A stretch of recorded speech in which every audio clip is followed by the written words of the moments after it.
Pakinggan nyo ha, bakit kayo may high blood? Isa sa mga rason, ito ay ugat.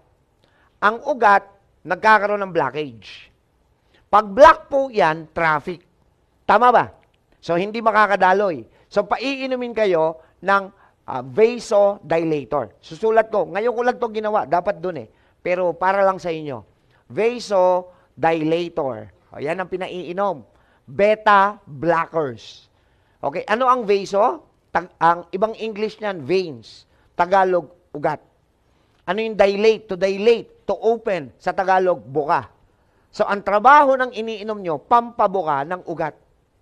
Bakit? Kasi barado. Barado, hindi makadaloy na maayos, magpapump ng gusto yung puso para makadaloy yung dugo, tumataas ngayon yung presyon. Bumibilis yung daloy eh. Tama. Ngayon, iinom ka ng pampabuka. Pag uminom ka ng pampabuka, bubuka yung ugat mo, andito yung bara, pero maayos, makakadaloy yung dugo. Hindi ka muna high blood. Naintindihan? Naintindihan? Ngayon, kaso yung iniinom mong gamot, may efficacy time. Alam nga namang isang inom lang habang buhay na nakabuka yan.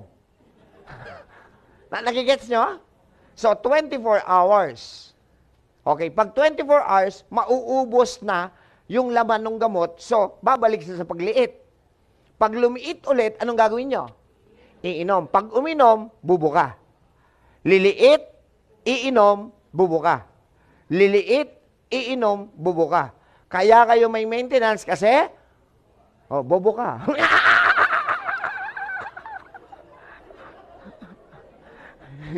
Hindi.